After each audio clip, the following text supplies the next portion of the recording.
This is the Minnesota State Capitol and the office of Tim Walz. I came here to ask people who they'll be voting for in a few short days. Not only did we go to the Capitol, but to Anoka County, the most contested county in all of Minnesota that many say decides the election. In this video, you will not only hear from residents, but elected officials who have worked closely with Tim Walz. Brace yourself. Some of these stories are very interesting. So I'm Jim Abler. I'm the senator from here. And I've been privileged to serve in Oak as a senator for 9 years. I was a state representative before that for 16 years. So I grew up in town. I'm a chiropractor. We started this restaurant 4 years ago, and Anoka's a great little town. It's a purple town, and so I just happen to wear a purple shirt just by coincidence. Yeah. So it's a town where people work together, and it all works. Yeah. And I'm just really happy to have been a part of it. I've lived here my whole life. Can you believe that? What is your opinion on Walz? Well, when he first got in office, I went up to him and said, "Hey, let's work together on stuff." I'm a collaborator. Purple City, we just work together. I don't like all this stuff, and I'm known to be a work together kind of guy. So I went to him, and we can do that. And then COVID came, and I reached out to him 13 times between March and July of 2020 before he bothered to call me back. And so 13 times.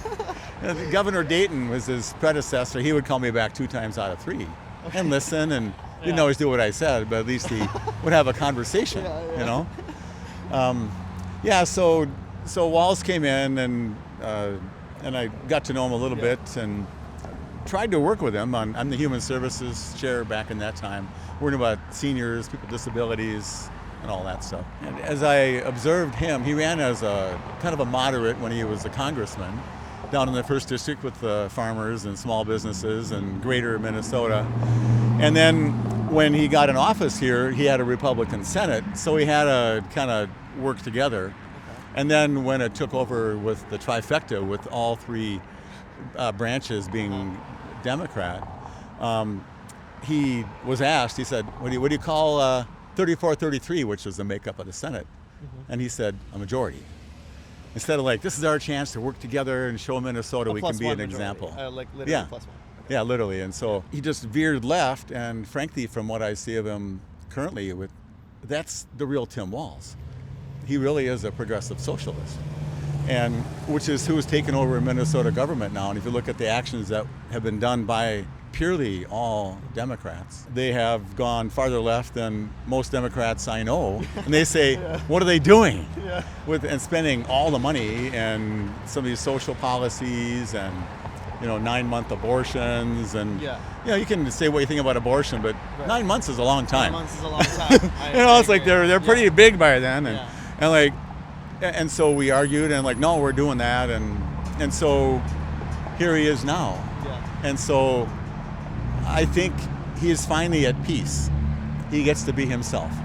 So the Democrats that are saying he's moving far left, are they still enthusiastic about it? Are they still going to vote for him? Or you think when the curtains close on the 5th, they might switch their mind? I know some people are not going to support him. I think the problem for the moderate Democrats is his opponent is a guy named Donald Trump. If it was Nikki Haley, Nikki Haley would carry Minnesota. Right. I think. Because of Kamala. And Minnesota is almost all red, except for Minneapolis, St. Cloud, Rochester, Duluth, and maybe a couple little spots. Maybe more. Why is that? I know you're talking about how the farmers they're not so crazy about him, but why is it? Because it's not just Minnesota, right? Yeah. I mean, we see it in New York, we see it in Boston, we see the cities are heavily, heavily Democrat, and the suburbs are Republican. In your eyes, why is that? In the suburbs, the kids have to read and do math. Since Governor Walz has come over, they've put more effort into making sure we understand diversity, equity, and inclusion to the loss of reading and math. Those scores have dropped under his watch. Not being political, they've gone down. Yeah. Less than half of the 3rd graders in Minnesota can read and do math at grade level. Oh, that's crazy. And it's even more disproportionate when you get into the minorities. But there are pride flags and trans flags in the schools, so maybe it makes up for the... They are almost making the trade. Yeah. And so you're trying to do diversity, equity, inclusion on a racial basis, maybe. Mm-hmm. And so your gift to them is that you're going to leave school and you can't read. And so I just talked to a principal at Anoka High School, and he runs a good high school. He said, the kids come in, what am I going to do? They can't be all in remedial classes. So they give them electives, but they're going to leave this really good school district not being capable and able to fend for themselves. I don't know what a person who doesn't have reading and math and skills like that is going to do for a career. And so with the leadership of Tim, education was all one party. So I'm a collaborator. I cross the aisle to vote. I'm often the only one to cross the aisle to vote. Voted for a bunch of things that I thought made sense or were all right, partly to prove I'm here to collaborate.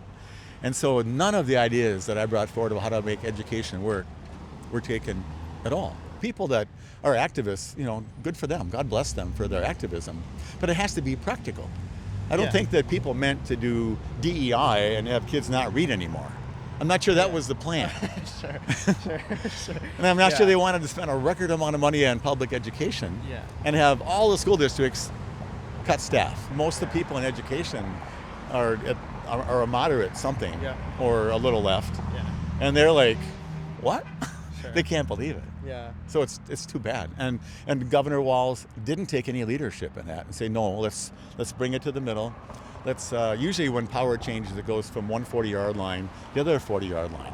We're down to the 20 and the 10 all the time. And we're about to hit a deficit because they overspent. I talked to the governor way back in the middle of the budget thing, and I gave him a letter. I looked at all the math, and I said, you're overspending. We're going to have a deficit. Oh, no. And that's what he said? Yeah, and so we spent a $19 billion surplus and raised taxes about 10, and we're going to go into the red. And at some point, you got to be frugal, mindful of where the money comes, mindful every penny that comes from you, it comes from me, it comes from a family, it comes from a retiree. And you better have a real strong point about how you're going to respect that money. You can cut taxes only so far, but then there's stuff you have to do. You got to build a road, you got to have the police, you got to have schools, you got to have all that. Next, I asked Jim how Minnesota politics changed from before Walz was elected to when he took office. All three parties had power in 2013 and 2014, and they stayed more to the middle. There were more moderate Democrats who weren't going to go way to the left and to be progressive socialists and do all the equity thing and all the transgender and all that. And so we're a sanctuary state for that. And just my argument on that was, I appreciate people have their senses about, but I begged them to wait till they're 18. In Europe, they kind of backed off. They wait till they're 18. They maybe give them a haircut and a pronoun and change their clothing and let them express all that and see how they like that, and before you do something permanent with puberty blockers and start doing surgeries and all that. And there are youth in Minnesota getting medications, and their lives will never be the same. And so I begged them. I said, "It's not nothing." And and so, but they would not. Why does Walz want to do this? What is his reason? For wanting to do puberty I've learned blockers in politics, you don't ask why, you just guess what. I don't know why. It doesn't make any sense. I think a big question for not just Minnesota, but the whole country is, how did everything get so far left? Well, the moderate people in both parties have been run off by the extremes. And so the regular Democrats who would have gone to something are like, I can't put up with that anymore. They're mean to me. So they don't go anymore. And so the people that are doing the endorsing, to get endorsed, you have to stay to the left. And then there's a primary, but then the party gets behind the endorsed candidate, and it's hard to break that mold to be a moderate Democrat or a moderate Republican these days. Were you in politics when the Minneapolis riots were happening? Oh, yes. Floyd ones? Yeah. Yeah. What was that like? It was horrible. Yeah. It was horrible. My sheriff actually was helping down there, and it was horrible. And it was like everybody was afraid to say, no, please don't have a riot. Yeah. And talking to all kinds of people after the fact, Mayor Fry asked Governor Walz to get the National Guard in there, and he did not do it rapidly. There was something about a technicality. Well, what are their duties going to be? So the mayor requested National Guard from the governor. Yeah. Okay. And the government. And they were slow to come. Yeah. And the story was like, well, what do you want their roles to be? And I would have thought, Walz, being a National Guard guy, would go like, you need the guard? Yeah. I'm on it. Okay. I know how to fill out the form. So we're going to fill out this one. But it took them a day or two to get there. There was an agreement the Walz was in the middle of all this. Yeah. They decided at 10 o'clock in the morning to abandon the 3rd Precinct building at 10 at night. Which is And they walked away. so many lives, right? And so they were afraid to arrest people. They were afraid to, all the riots, they were afraid to weigh in. And so people took it on themselves. There were minorities, black and Indian, from India, Chinese people standing in front of their property with a gun or telling them not to ruin my property. Yeah. And so in the name of diversity and African American things and other whatever, they trashed the very area that served these populations, and they ruined many families. Businesses that they burned. Right? Like what? It just didn't make any sense because the governor was afraid to aggravate people, and I think he was afraid to aggravate people? Was there? That's my opinion. I don't know why, but it seemed like he was afraid to stand up to them and say, "Do not do that." Yeah. I mean, he could have gone down there himself and said, "Stop." They burnt down a bank building. They burnt down a post office, as I recall. Are those buildings getting built back the way that they were, or what's going on exactly with the build-up? The repairs. Well, it's been several years now, so they're getting there. Okay. But it's a ton of money. Yeah. And with all that's gone on, the people up here don't want to go to Minneapolis for any reason. Minneapolis was the economic engine of the state. I don't think it's that now. People are working from home. Quite a bit of vacancies down there. And the average, you go down and hang around here, hey, do you want to go to Minneapolis? My wife says, no. I went down to buy a refrigerator from a Lake Street place in the broad daylight at a warehouse. She's like, well, on the way home, call me and tell me you're not dead. We're just afraid of it. The streets are littered with tents. And there's homeless, and there's a bunch of illegal and not undocumented immigrants are here. Yeah, we gave them. Is not being asked about this, right? He gave them free health care for kids. They have free college, and they have a driver's license. Free college. Yeah. Wow. These are people that are undocumented, and they stand on the corner of Lake, on some corners, waiting for someone to go pick them up and give them jobs so they can work for cash, and break the law. Nice. And he's all over that. Yeah. And why? And he was. I argued the driver's license. Looks like your driver's license. And so I said, could you put a mark? I was working one of the senators who brought it forward. I said, collaborator, put a little star on it. Put something in the mag strip so I can tell that these people aren't citizens to vote. Sure, but it looks the exact same, yeah? Yeah. If people would sneak into Greece, they'd be in prison. That's what happens there. Try to sneak into Iran. See how hey, come on, buddy. You're with us. We got a little place. We're going to bring you some food and keep you all safe here and pay for your call the embassy. No, we're not going to.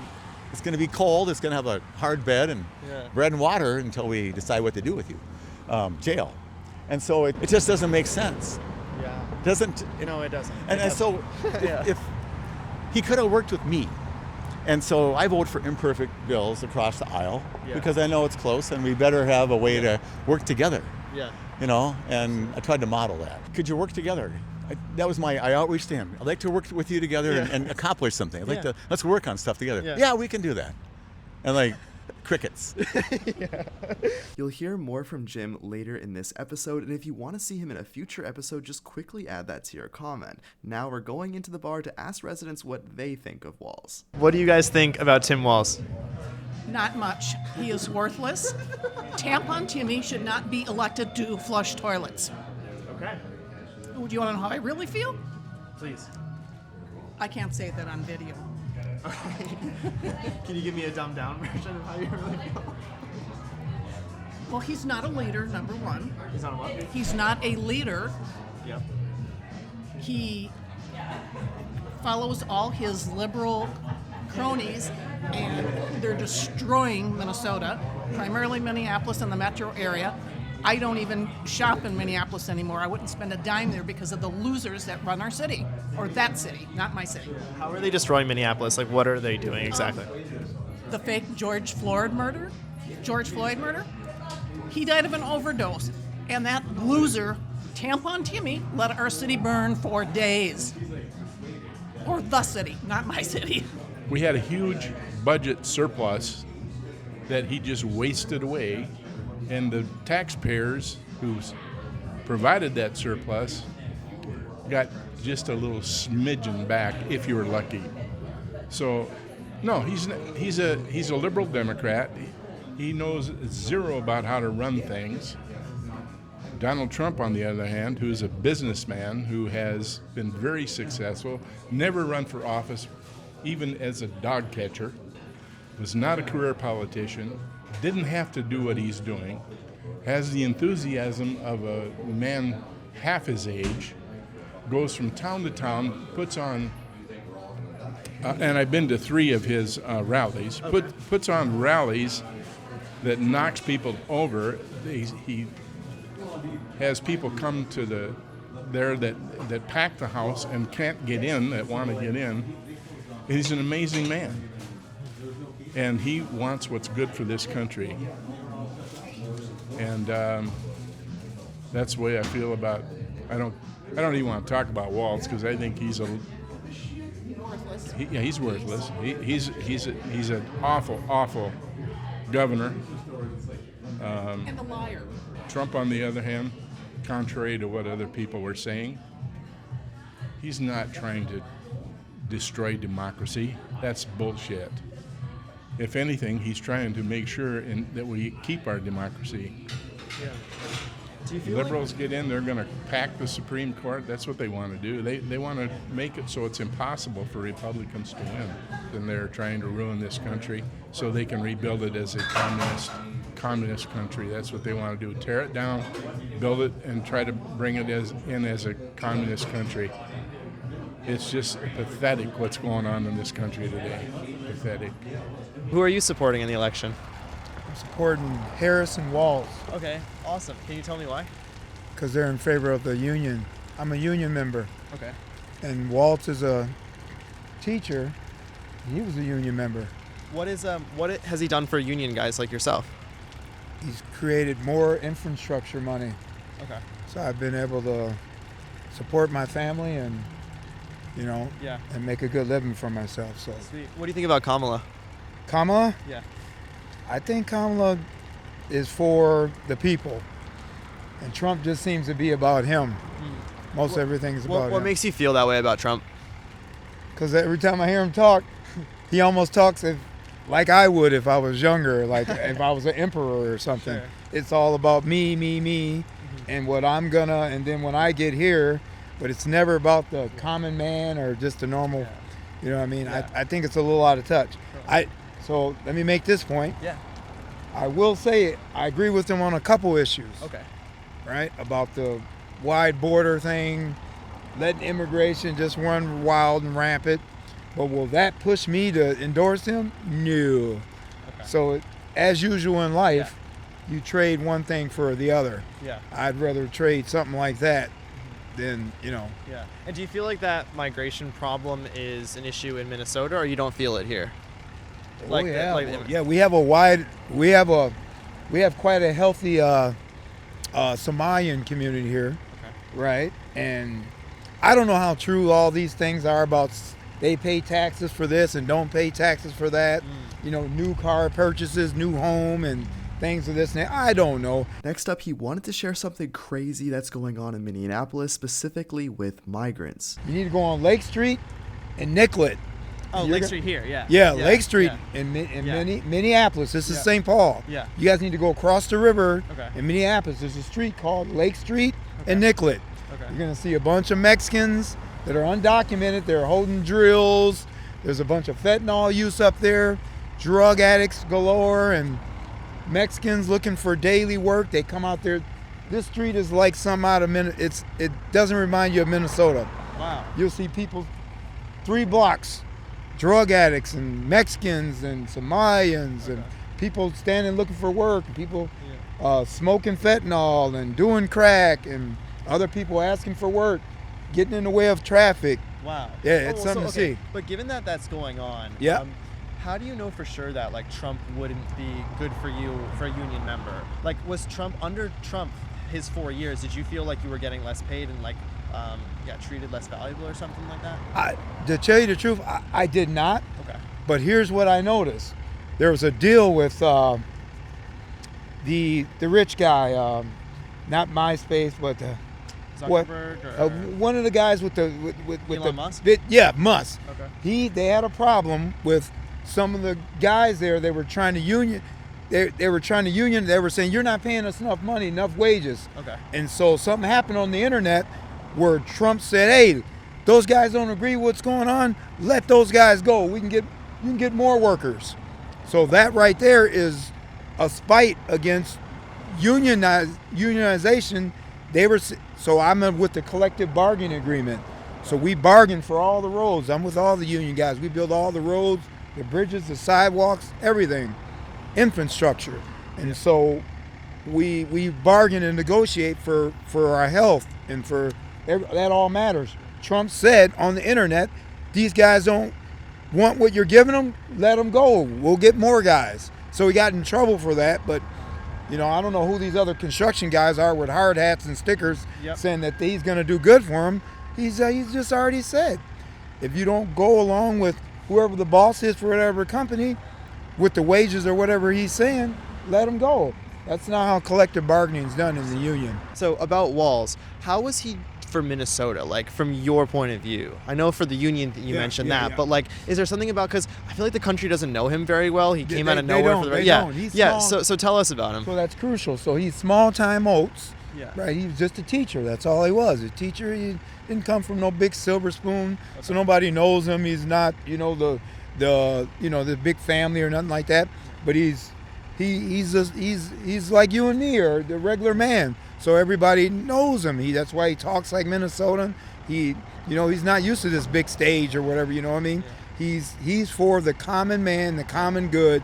If you got a lot of money or a whole bunch of businesses, he's for taxing people who owe the appropriate amount of taxes that you have coming. He's for the blue collar worker, because he himself was a teacher. Got it. I've spoken to some Republicans that are bothered by the stolen valor thing. Does that bother you or not really? Only thing that bothered me about that, he should have been prepared for that question when they asked him at the debate. He did not answer that, and when they stuck it to him and said, listen, sir, we heard all that, but we're asking you about what you said about, he should have been prepared what his nonchalant answer is sometimes I'm a knuckle or whatever. That was not good enough. Got it. He should have been better than that. Throughout this video, you'll hear two more very different perspectives on how Walz affected unions. I think it's crucial that we hear all the sides, so here is Jim's. Tim has been good for state unions, for the state employee unions and all that. The carpenters, the 49ers, the Teamsters are not keen on him at all. And it was interesting that the Teamster president appeared at a Trump rally, not to endorse him, but that he was invited, because they never even invite him. What's their phone number? Nobody knew in the staff. And so a lot of the heavy industry individuals, union men and women, are middle of the road, and they think that it's gone too far left. They have not seen a lot of real support from Governor Walz in terms of mining in Minnesota and in construction and building building pipelines and so on, which is their bread and butter. And so he's lost a lot of support from that group over that. And so the AFL-CIO probably supports him, but they're definitely challenged. And I think there's some groups that have not endorsed Walz at all. Maybe was it the 49ers? I just know he had an event where he thought he was going to get endorsed, and they shook his hand and said, have a good life. And Can I ask you a quick question? What's it?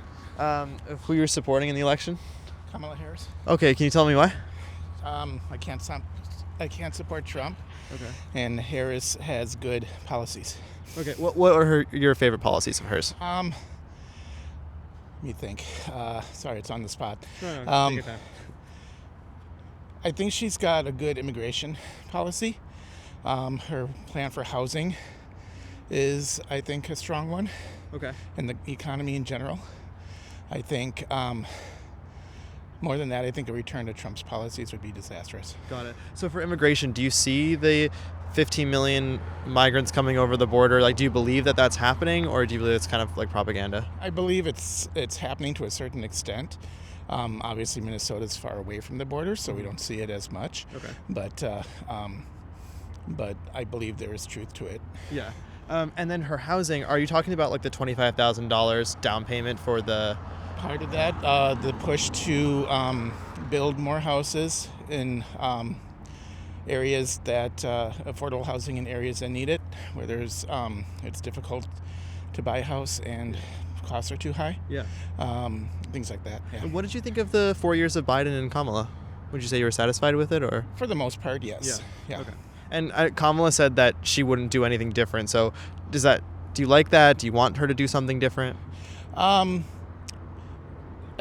If she said that she wouldn't have done anything different in the last 4 years, I'm not sure what else they could have done differently. In the next 4 years, I doubt she will do the same things that Biden would have done. Okay. So, Yeah. Yeah. And last question. So, what makes you feel like you can't vote for Trump? just his racist, xenophobic policies, his rhetoric. Yeah. Basically, I think we'd be electing a fascist. Okay. Just one thing. I saw like some people, they say like Trump's not racist, that he's not xenophobic. What are some claims that would counter that? Just anything he says. Okay. Just listen to what he says and believe the things that come out of his mouth, not the spin that people try to do afterwards. All too often you hear that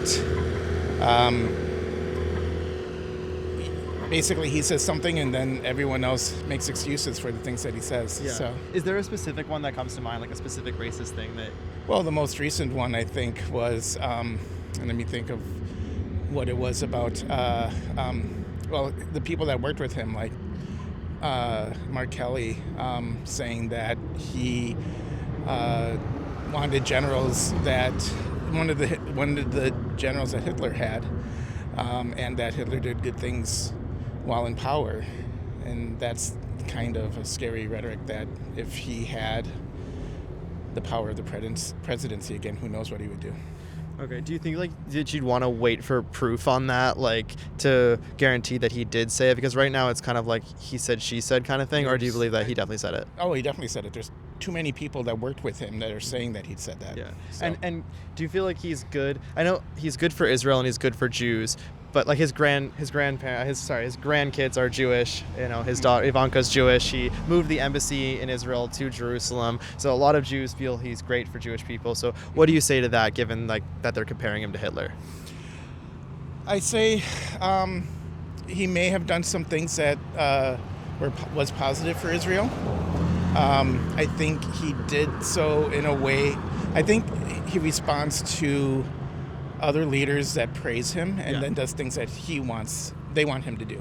And I think that might have been part of it. Trump or Harris?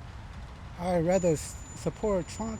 Okay. Because Harris, she's probably gonna,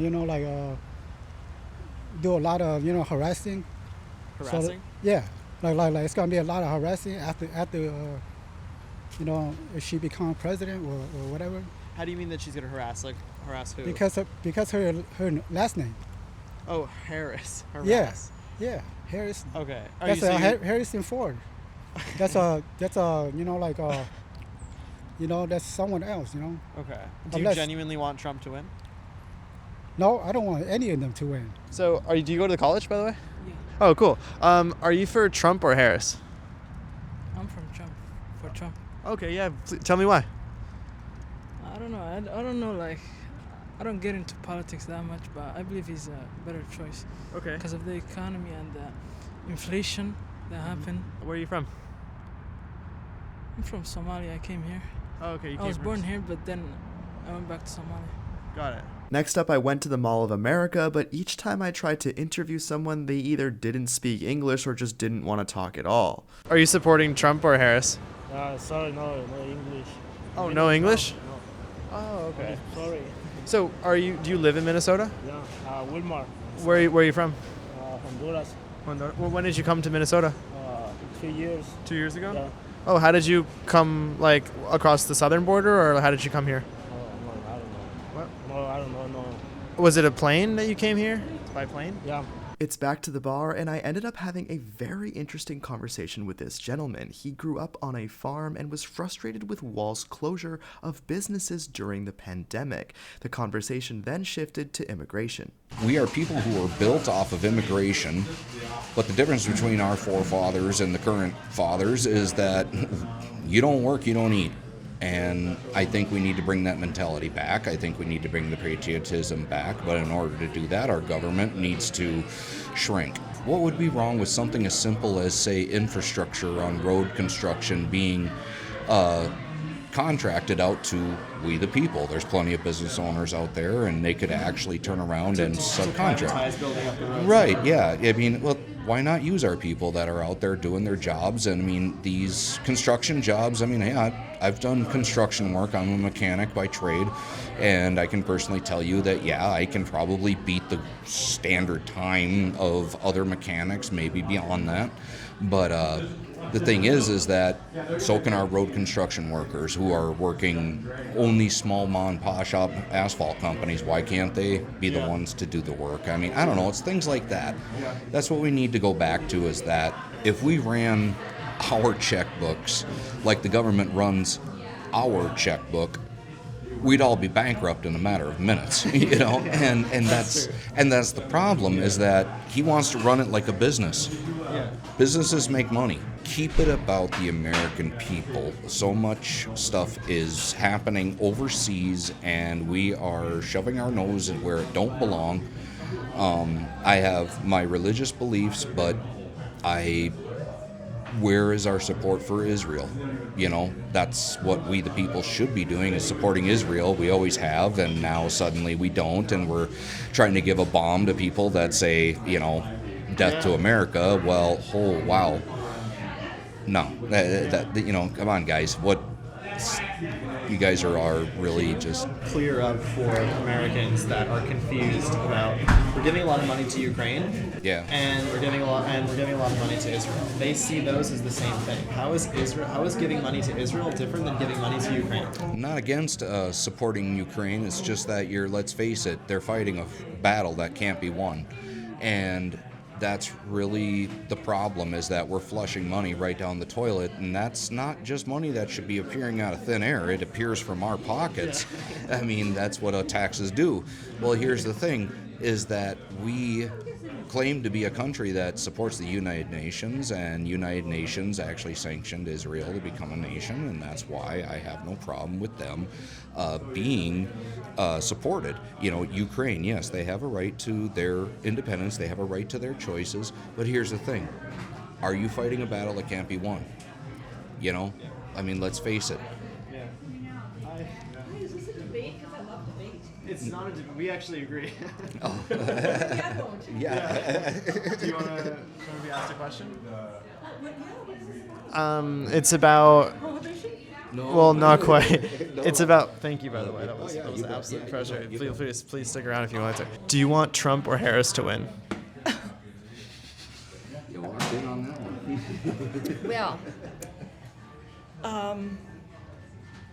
that's not a tough decision.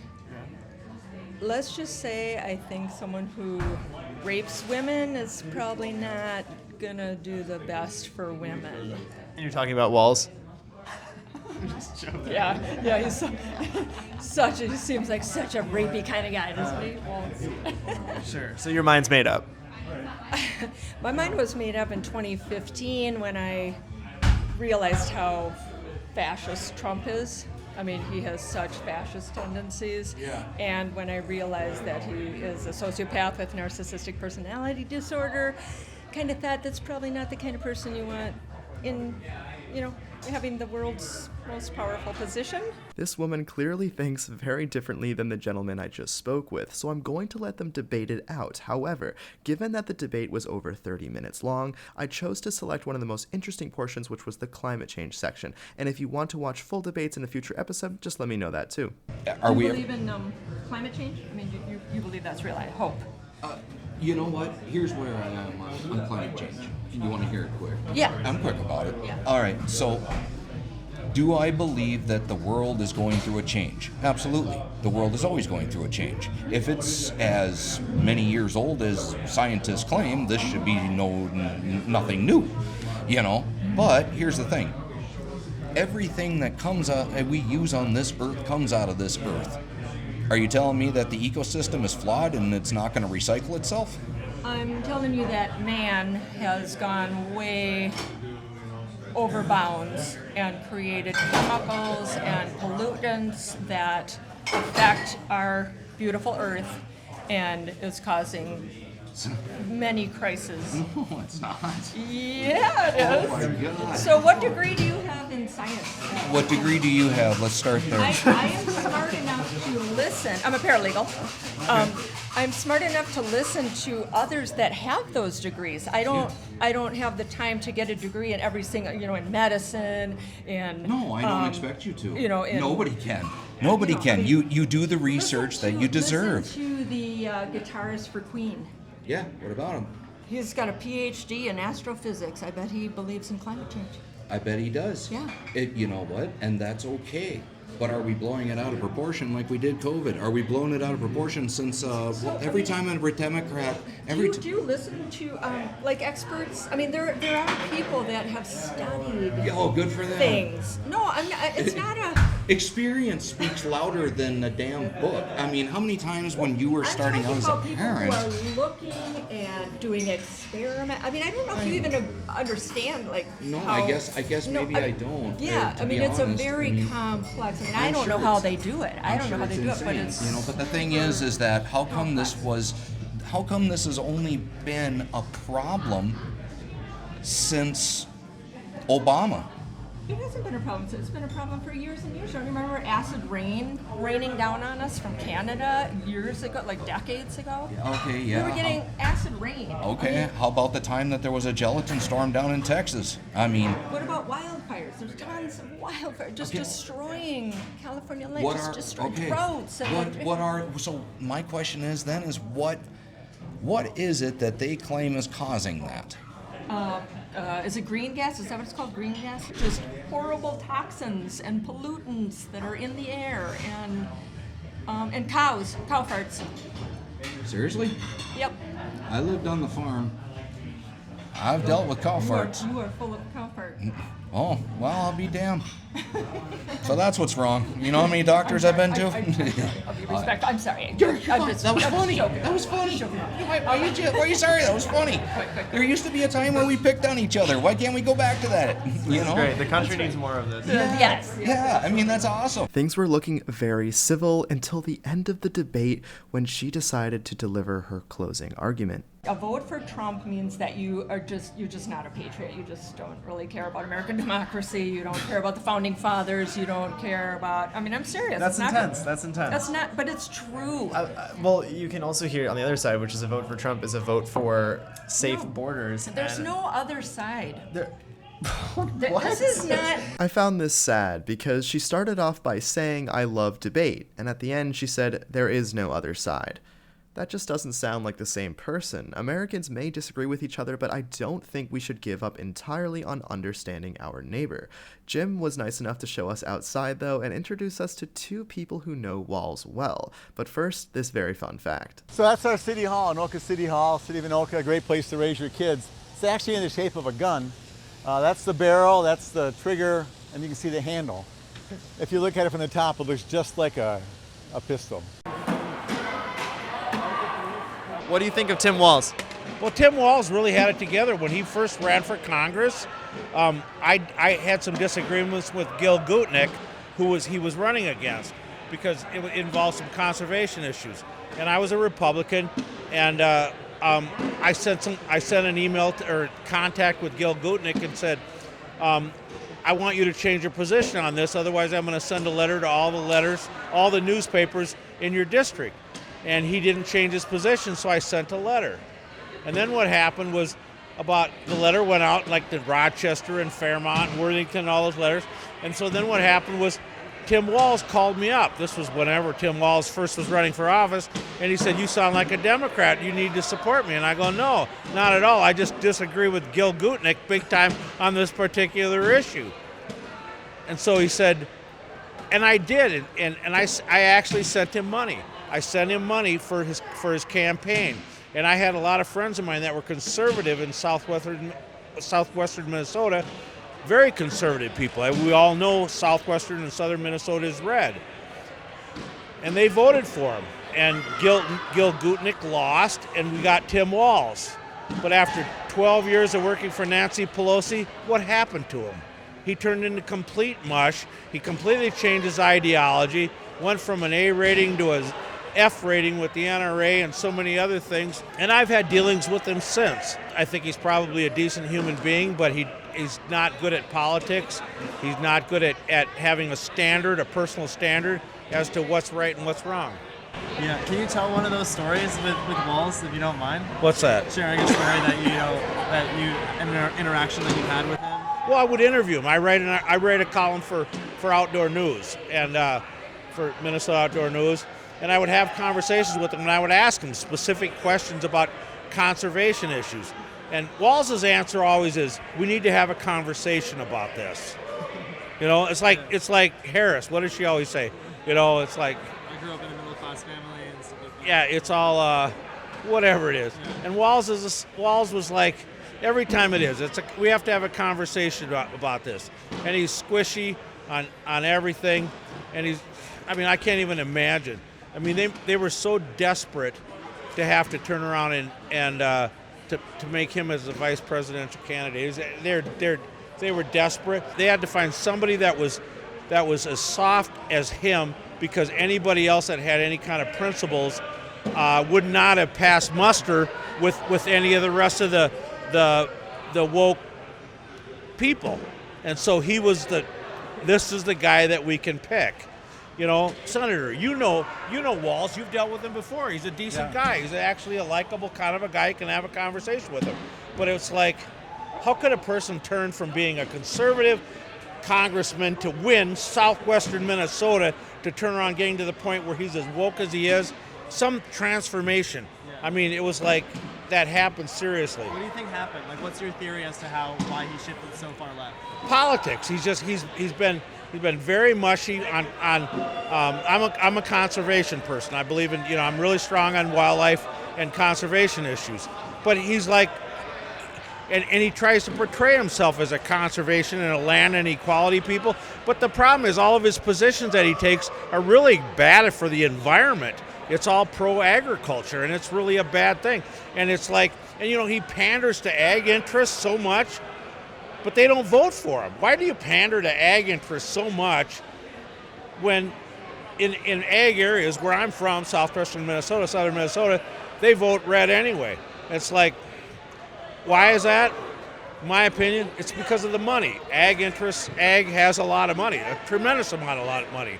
So he doesn't do it for votes. Before our last two very special interviews, I want to give you a quick but super important odds update. Trump has now skyrocketed to 66.9% nationally. Many say that part of this surge is how people feel toward Harris's running mate, Tim Walz. So I really just came here to get the truth from the people who know the guy best. You also know how Polymarket is practically my screensaver now, and so I've learned that they don't just run predictions on the election. There's literally anything you can think of, like who the next James Bond will be.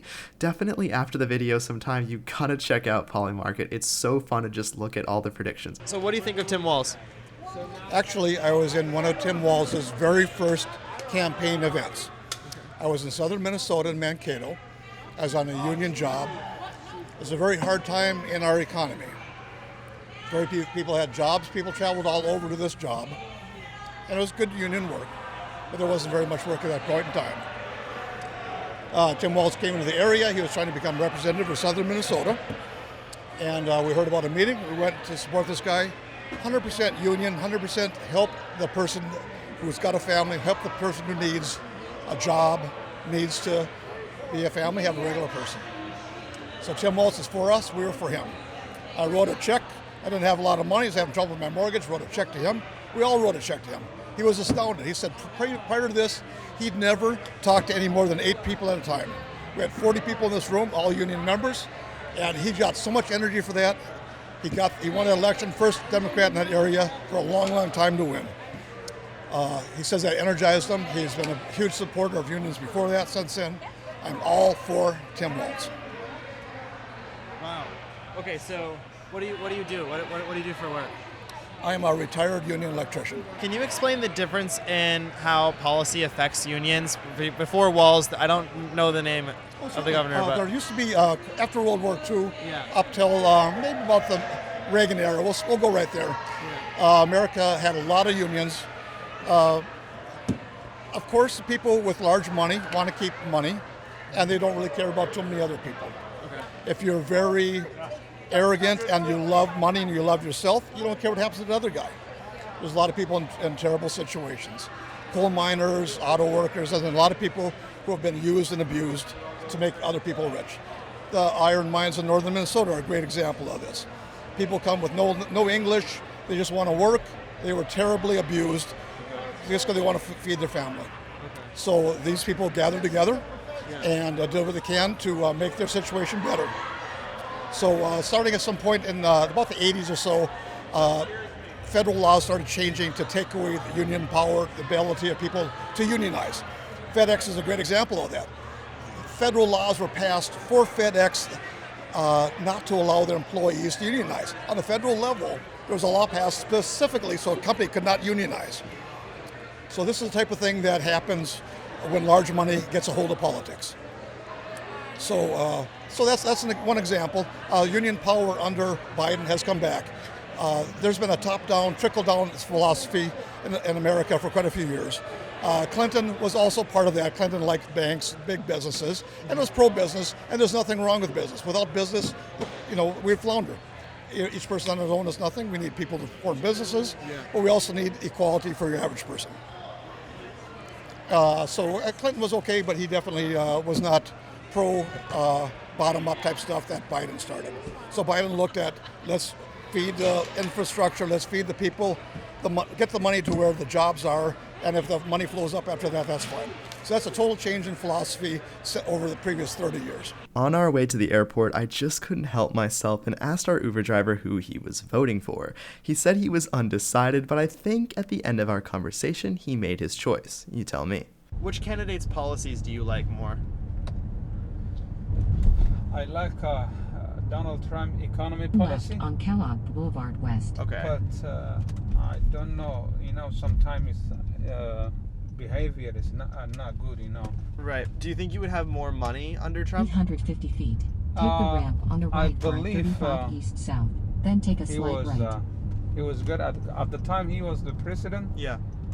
The workers was very good. I used to be a truck driver. Okay. And the truck business was really very booming. All right, so you feel like you would have more money under Trump, but you don't like his character. Absolutely. Is that right? Yeah. Joe Biden, they were not good at the economy. I believe so. Got it. So you believe that they're good people, but not for the economy? Absolutely not. They are not good at the economy. Isn't the economy very important, sir? Because why? That's what I'm trying to understand. The economy is very, very important. Right? Absolutely. And so she might have a nice smile, and he might seem like a good guy, but if we all have less money in our pockets, does it matter? Why not? Everybody, economy is the most important thing, to think about. It is, right? Yeah, absolutely. How do you feel about Kamala and Biden handling the ongoing conflicts in the world? Israel, Ukraine, etc. I am not good on that foreign politics, but I believe they didn't do a good job. I believe so. Okay, so they didn't do a good job with the wars. They didn't do a good job with the economy, but you're still considering them, right? Sir, that's interesting. I think the immigration problem is a real problem. I believe so. Okay. And I believe sometimes that Donald Trump is, Donald Trump's position is the right one, because we have to have a plan how the people who immigrate into the United States of America, they have to come to America on a right legally, yes, absolutely. You sound like a Trump ad. But you're undecided. So you say people got to come here legally. You say Kamala Harris and Joe Biden have brought us on the brink of World War III. They mishandled those wars, and you have less money, but you haven't made your decision. I feel like you have made your decision. Am I wrong? Sir, am I wrong? No, maybe you are right, but you know. And at the end, you gotta have your meat and potatoes in government. The kids gotta learn. You know, you gotta have your safety with your police, and you gotta have roads. And we agree on culturally that we want to make sure we take care of our seniors. And we've agreed also as a culture we're going to take care of people who are challenged and with disabilities or something, that we're going to help them do well. That's a good point. We kind of forgot about the meat and potatoes of things, right? In the Yeah. cities, like just, Yeah, maybe you could call him the dessert governor. Just as we finish our trip, I have some closing thoughts. When we went to the Capitol building, I stood outside there for almost an hour, and no politician or staffer would talk to me.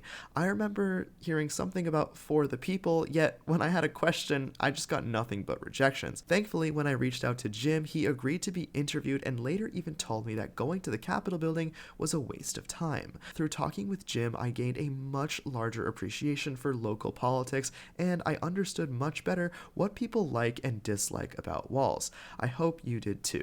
And if you know any local politicians or have a suggestion of who to talk to next, please DM me. And if you have been enjoying these videos, I haven't asked yet, but if you could follow me on X or Instagram, that would be awesome. Or if you want to just stay here, feel free to subscribe and stick around to see who truckers are voting for. I'll see you there very soon.